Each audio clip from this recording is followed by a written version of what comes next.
Üst Düzey'e hoş geldiniz. Bu hafta Page Group Türkiye Ülke Müdürü Hugo Campo'yu ağırlıyoruz. Dünyanın önde gelen danışmanlık firmalarında kendisi. Türkiye'de de 10 senedir faaliyet gösteriyor burada kendisi. Thank you for joining us, Mr. Campo.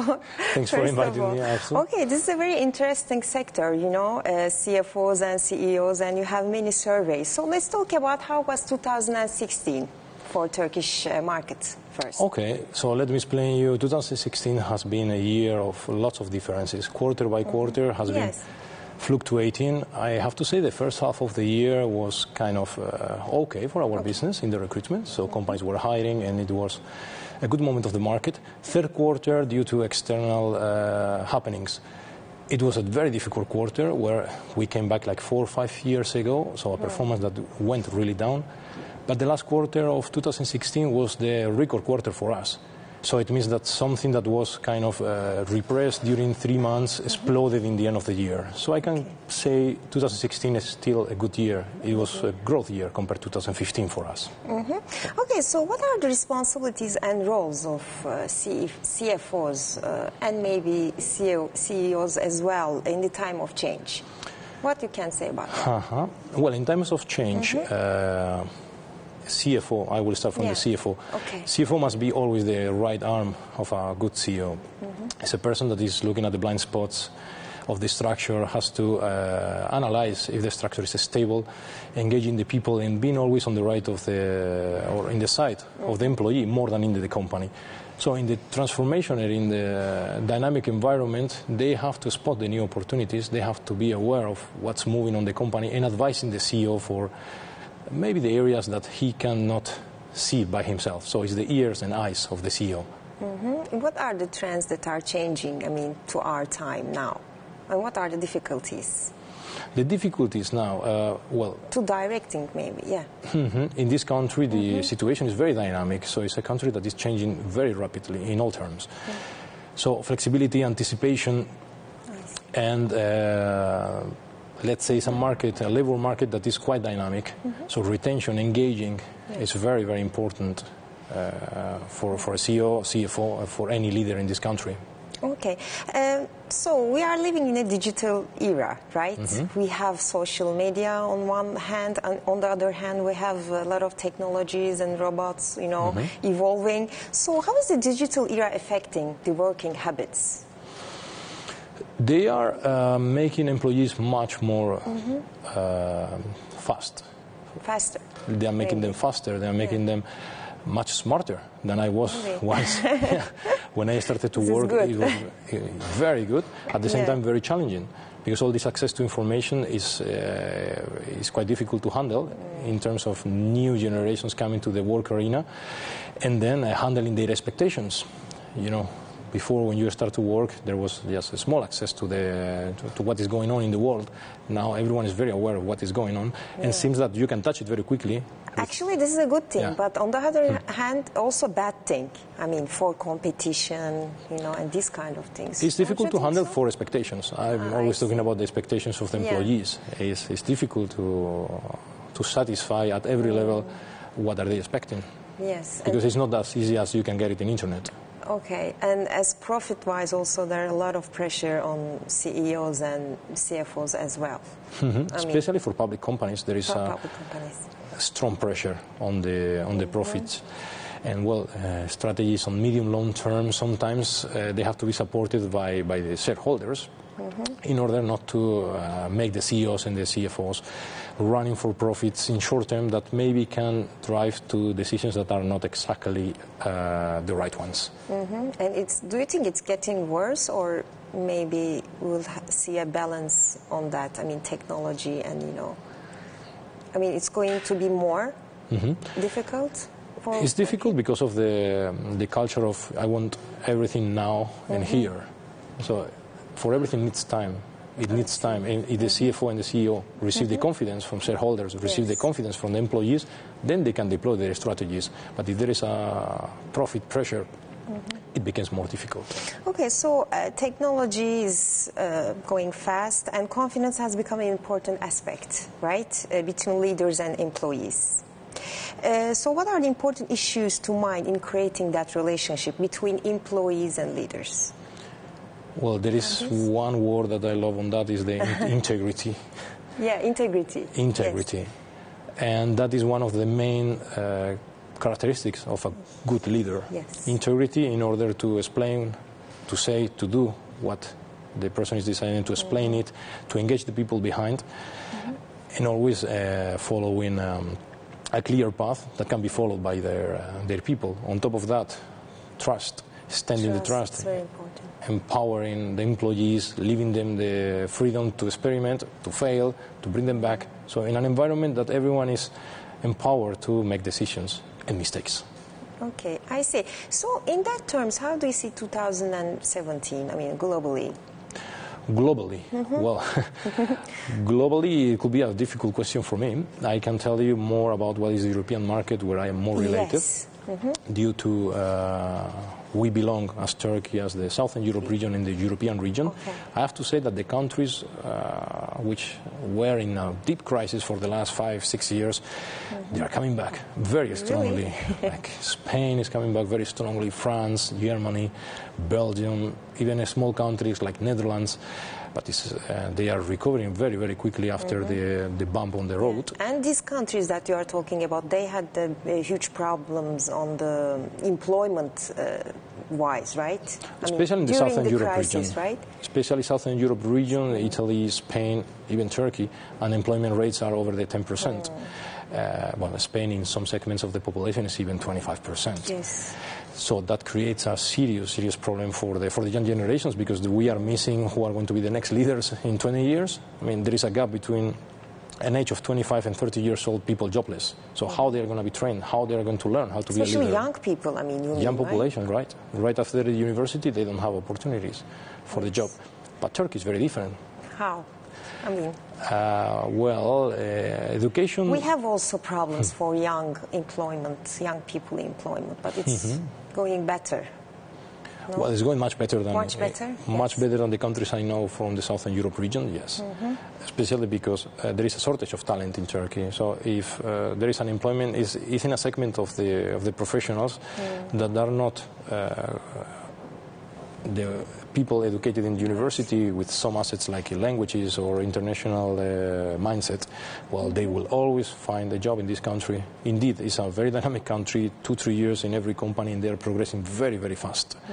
There are other segments that there is more unemployment.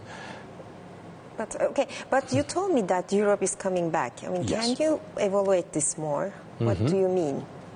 Well, the European countries for the last 2 years, they have been recovering. Page Group is a recruitment company, so we know very well what is the pulse of the markets. When companies are investing in new employees and new resources, means that they are expanding their operations in production, in manufacturing, in sales. So it means that the market is getting better and better. Recovering economically, maybe, and it's Yes. evolving. Okay, what are the trending tendencies of recruitment, new trends? New trends, a part of, recruitment market is not changing dramatically one day with another. But what we are seeing now is more and more companies, even local ones, they are searching for people with original minds, with flexibility, capable of adapting not only to the new technologies, but adapting to a changing environment, where today we have to deploy this strategy, but right away we have to turn and to change. And that is something that we give for granted sometimes, and we take for granted sometimes, but it's an asset that is quite rare, as I can see from my experience of almost 10 years in Turkey. Well, I mean, what, for example, social media affected the style of recruitment? You know, what has changed? What the company they are looking for of a CEO, like characteristics? You know, this is important. Characteristics of a CEO. Well, the characteristics recently are changing more in terms of who is able to, despite the thought that they have to get profits in short term. Shareholders are giving more confidence to CEOs that can deploy a strategy that is ethical, that is clear, that is involving all the company and all the employees, so an inclusive leader, and they are giving some more time for the medium and long-term results. Well, it's not every time happening. Yes, but that is it's difficult, you know, to find. But the most successful companies, they have CEOs for longer. They are performing for longer times. Even in our company, our CEO has been in the seat for 10 years. Yes. And the strategy deployed. Yeah, congratulations. 10 years as a public company. It's a long time. Yeah. A company in the UK market is not easy. But it helps to deploy strategies that will give more return to the shareholders, even in the down terms. Our company is from the UK. So we passed through the Brexit last year. It was a kind of a drama. But our stock bumped this year again to the old times. So at the end, a CEO that is having the self-confidence of the investors for a medium, long-term strategy, payback. Okay, do you think it differs, the style of recruitment from country to country? For example, how is it in Turkey? What are they looking for? The same in Europe or a little different? At which level are we talking? Executive recruitment? Executive recruitment. Executive recruitment in Turkey, most of the... I don't have an exact percentage, but I have to say that lots of international companies here are looking for heads of the company, for CEOs, for country managers. What they are looking is for people who is able to adapt to the mindset that is a bit more Western in terms of how is engagement, communication, transparency, working with employees in a more flat structure than more hierarchical. And that is something that is needed for what does at that level. What do you mean with that? Flat structure. When I use this term, is companies that are based. There are hierarchies, of course, but there is a lot of moves ups and down in terms of ideas, in terms of challenge. So CEOs that are going to be able to listen, to debate, and even to be challenged by their people very easily. And at the same time, Turkey is a country that has to be handled in a very flexible way. True. Anticipating. Communicating, right? Yes. You mean here? Yes. Communication, flexibility, always trying to find the solution for the problem and even anticipating them. Because after all these years, I have seen that a company can grow year on year. Because we have been growing year on year in terms of employees, in terms of profits. But we have to read the market and anticipate in the market. So I work with almost 85 people, and all of them develop this kind of mindset. And we have executives in our company, still no country managers because I'm the country manager. But the future leaders of this company develop this adaptation, this flexibility, this anticipation. And for a country manager, managing director, call it as you wish, you will need this kind of skills to succeed. How companies are successful finding this kind of executive? Are they successful? Not every time. Yes. But there is something that will tell you about flexibility and success when people can adapt from industry to industry. We have seen industries like retail taking CEOs from FMCG industry or from financial services going to hospitality companies. This will help to bring new ideas, new challenge to the structure. So these transversal experiments with the CEOs are working. Okay. And comparing to the recruitment companies in the world, how is the environment? I mean, in Turkish companies, we talk about that. What is the export and import situation of CFOs? I mean, first, let's talk about what does that mean? And then let's talk about the situation. Yeah, exactly. Import-export is more for goods than for people. Yes. Let's call it exchange of talent. Yes, exchange of. And it can be through the other markets or bringing people back. I will start from bringing people back because that is, how to say, it's kind of easy. Because Turkish executives who are acquiring some skills and some knowledge outside the market will be very well welcomed in this country because they will bring some other systems, other ways of working that will be very much appreciated in this country. So coming back to Turkey after an experience abroad, US, Europe, Asia, is relatively easy for any Turk talent. Yes, of course. Going out of Turkey, there, it's difficult, kind of. It's a bit more complicated. Complicated, yes. More complicated because in the world, if first there is a barrier, a very clear barrier, there's the language. If it's an English-speaking country, it's very good. But in Europe, yes, everyone speaks English in Europe, but every country will need a local language. Yes. French, Italian, Spanish, German. So that creates the first barrier for exporting talents. But whoever has the possibility of speaking German, there are lots of Turks proficient in German or even in French. Yes.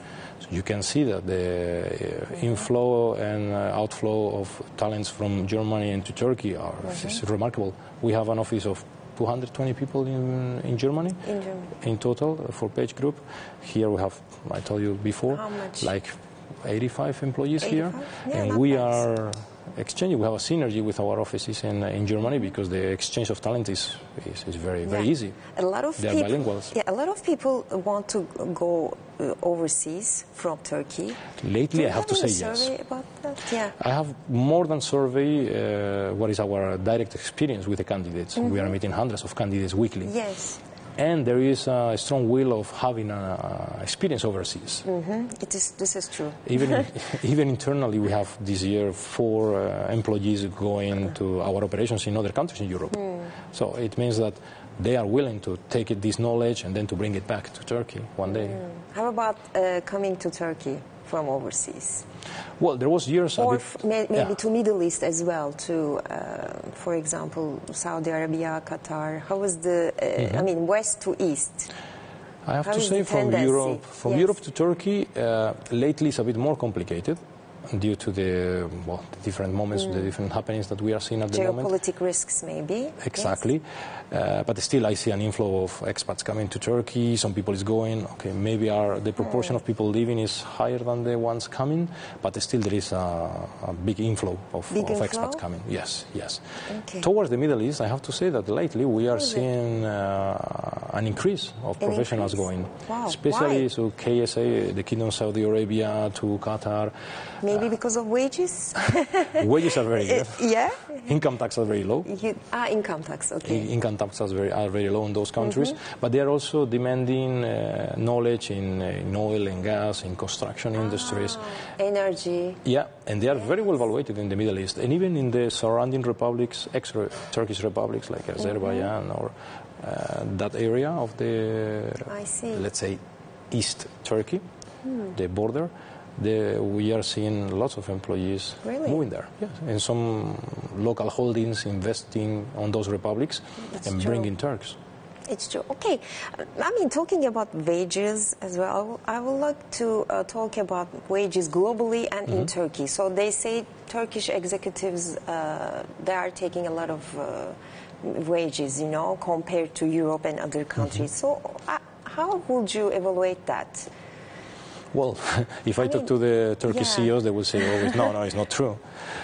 But actually there is a gap. Yes, a gap.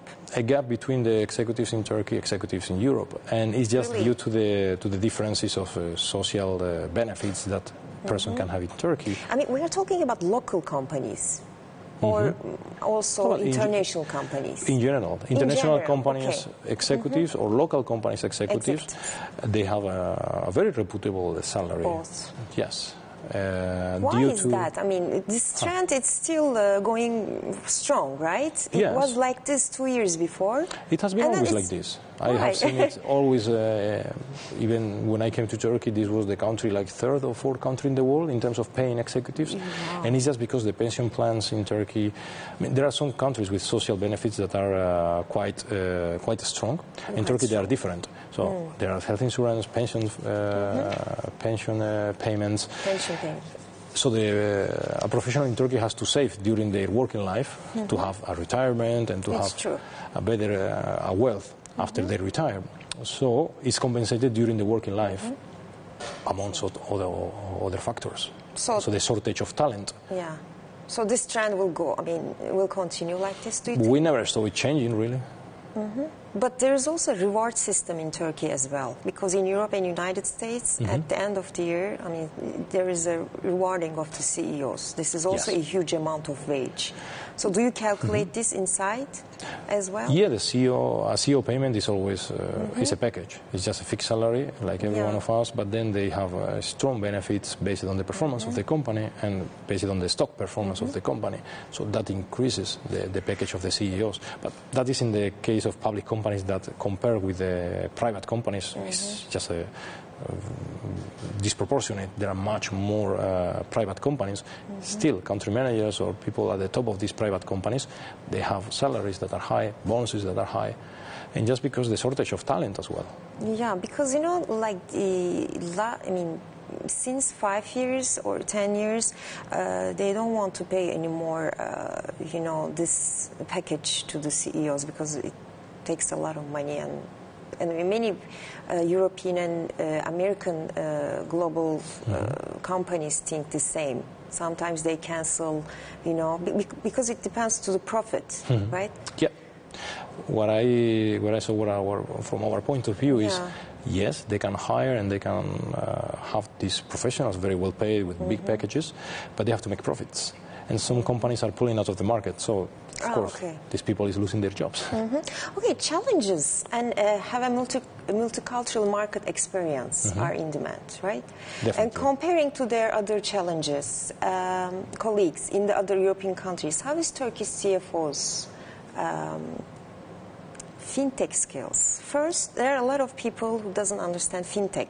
Can you explain what is fintech and how does it serve? And then this question. Yeah.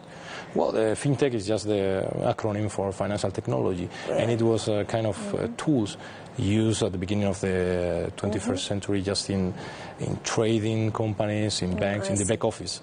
So these tools in financial sector, especially. Yes. Exactly.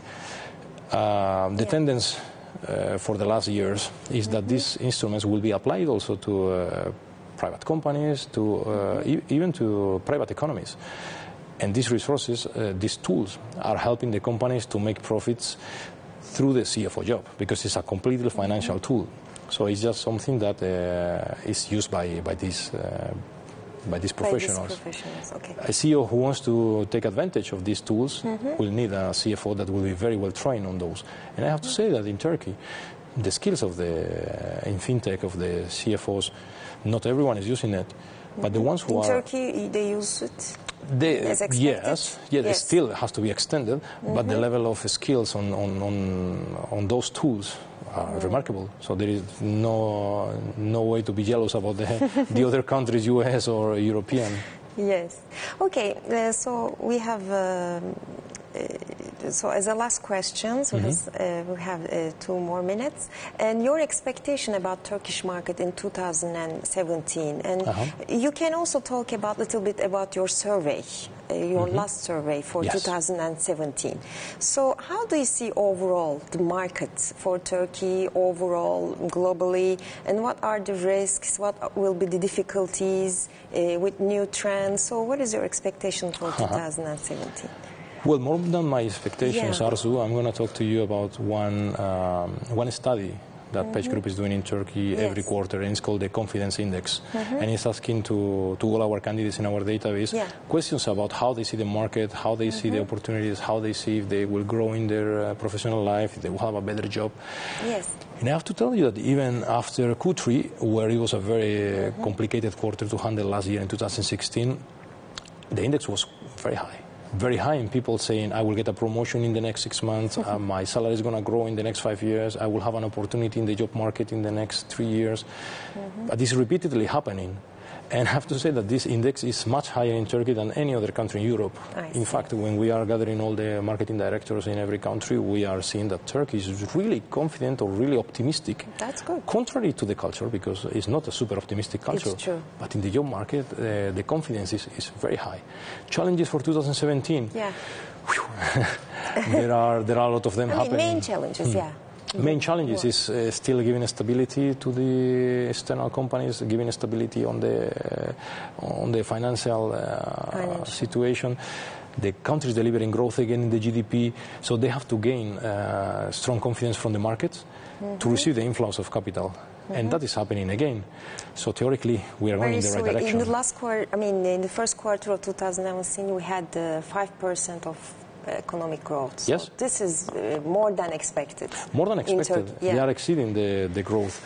So that is the question is that GDP growth enough for such a big country with such a big promises?